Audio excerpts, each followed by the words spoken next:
સાંભળજો.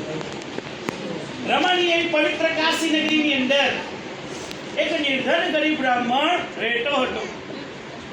તે બ્રાહ્મણ ભૂખ અને તરસથી આકુર વ્યાકુર થઈ દરરોજ પૃથ્વીની ઉપર ભિક્ષાવૃત્તિ કરતો હતો. તે બ્રાહ્મણની દુઃખી જોઈ બ્રાહ્મણોની પર દયા રાખનારા વિષ્ણુ ભગવાને એક ગરડા બ્રાહ્મણનો વેશ ગ્રહણ કર્યો. દરિદ્ર બ્રાહ્મણને આદરથી પૂછ્યો, સમસ્ત માનવોની જ્ઞાતિમાં આપણા બ્રાહ્મણોની જ્ઞાતિ સૌથી ઊંચી છે, પણ તમે આટલા બધા દુઃખી કેમ છો, દરિદ્ર કેમ છો? હું તમારા દુઃખનું કારણ સાંભળવા માટે ઈચ્છું છું. ગરડા બ્રાહ્મણના વેશમાં તો વૈકુંઠના નારાયણ પૂછે છે અને દરિદ્ર બ્રાહ્મણે જવાબ આપ્યો કે હું મારું પેટનું પોષણ થાય એટલા માટે આ સવારથી સાંજ ભિક્ષાવૃત્તિ કરી રહ્યો છું. હે ભૂદેવ, કોઈ ઉપાય જાણતા હોવ તો કૃપા કરીને મને બતલાવો. ગરડા બ્રાહ્મણના વેશમાં તો વૈકુંઠના નારાયણ કહે છે કે સત્યનારાયણ ભગવાનનું વ્રત કરો, તે વ્રત બહુ ઉત્તમ છે અને તે કરવાથી માણસ બધા દરિદ્રપણામાંથી છૂટી જાય છે. વ્રત કરવું પણ વિધિ વિધાન કરવું, કાળજી રાખીને કરવું. વ્રતનો મહિમા બદલાવીને ભગવાન ત્યાંથી અદ્રશ્ય થઈ ગયા. વિચારમાં ને વિચારમાં આખી રાત બ્રાહ્મણની રાત્રે નિંદ્રા ન આવી. બીજે દિવસે સવારે રોજ કરતા વહેલો ઉઠી ગયો. હાથમાં પાણી લીધું કે ભગવાન તમારી પૂજા કરીશ એવો પાણી મૂકીને તેને સંકલ્પ કર્યો.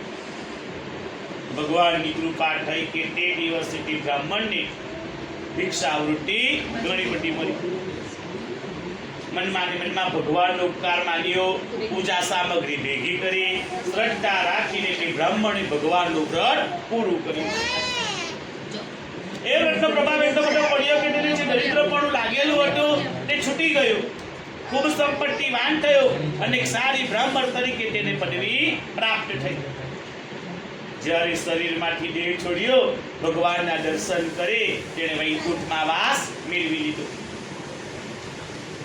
જે કોઈ માણસ પરમ દુર્લભ શ્રી સત્યનારાયણનું વ્રત કરે છે તેના સર્વ દુઃખો ભગવાનની કૃપાથી દૂર થાય છે.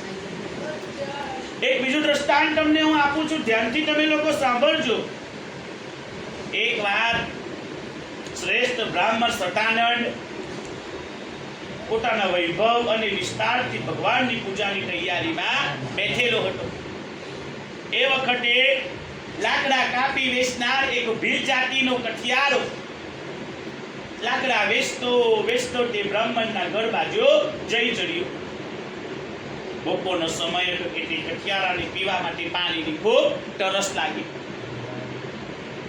માથી લાકડાનો ભારો લઈ ફરતો બ્રાહ્મણના ઘર બાજુ ગયો. સતાનંદ બ્રાહ્મણની પૂજા પૂરી થઈ. હે ભૂદેવ, આ કયા ભગવાનનું વ્રત કર્યું? આ વ્રત કરવાથી શું ફળ પ્રાપ્ત થાય? કૃપા કરીને તમે મને બતલાવો. સતાનંદ બ્રાહ્મણ બોલ્યો કે મેં જે આ વ્રત કર્યું એ તો ભગવાન સત્યનારાયણનું છે. મને ભગવાનની કૃપાથી ધન અને સંપત્તિ મને ભગવાનની કૃપાથી મળેલું છે. આખી વ્રતની વિધિ કઠિયારાએ જાણી લીધી. આનંદ પામ્યો, પ્રસાદી ખાધી, પાણી પીધું, લાકડાનો ભારો માથે ચડાવ્યો. હે પ્રભુ, જો મારા લાકડા જે વેચાઈ જાય, મને રોજ કરતા વધારે સારી કિંમત પ્રાપ્ત થાય તો તમારું જે વ્રત છે વ્રત આજે હું અવશ્ય પૂરું કરીશ. મુખની અંદર ભગવાનનું સુમિરન કરવાનું ચાલુ રાખ્યું. ભગવાનની કૃપા થઈ કે તે દિવસે તે કઠિયારના લાકડા બધા જ વેચાઈ ગયા. તે દિવસે તે કઠિયારાની લાકડાની 2 ગણી કિંમત પ્રાપ્ત થઈ. તેને તેનું હૃદય ઘણું પ્રસન્ન થયું. સાડા પાકેલા કેરા, સાકર, ઘી, દૂધ કઠિયારાએ ખરીદી લીધું. પૂજાની બધી સવાય સામગ્રી ખરીદી, બ્રાહ્મણને તેડાવ્યા અને શ્રદ્ધા રાખીને તે કઠિયારાએ ભગવાનનું વ્રત પૂરું કર્યું. એ વ્રતનો પ્રભાવ એટલો બધો પડ્યો કે તે કઠિયારો ધનવારો થયો, પુત્રવારો થયો. આ લોકમાં સર્વે પ્રકારના સુખ ભોગવે અંતકાળે તેને વિષ્ણુ લોકમાં વાસ મેળવી લીધો. સ્કંદ પુરાણના 2મા ખંડમાં ભગવાનની કથાનો બીજો અધ્યાય સમાપ્ત થયો. બોલો શ્રી સત્યનારાયણ દેવકી કૃષ્ણ કનૈયા લાલ કી રાજા રણછોડની જય.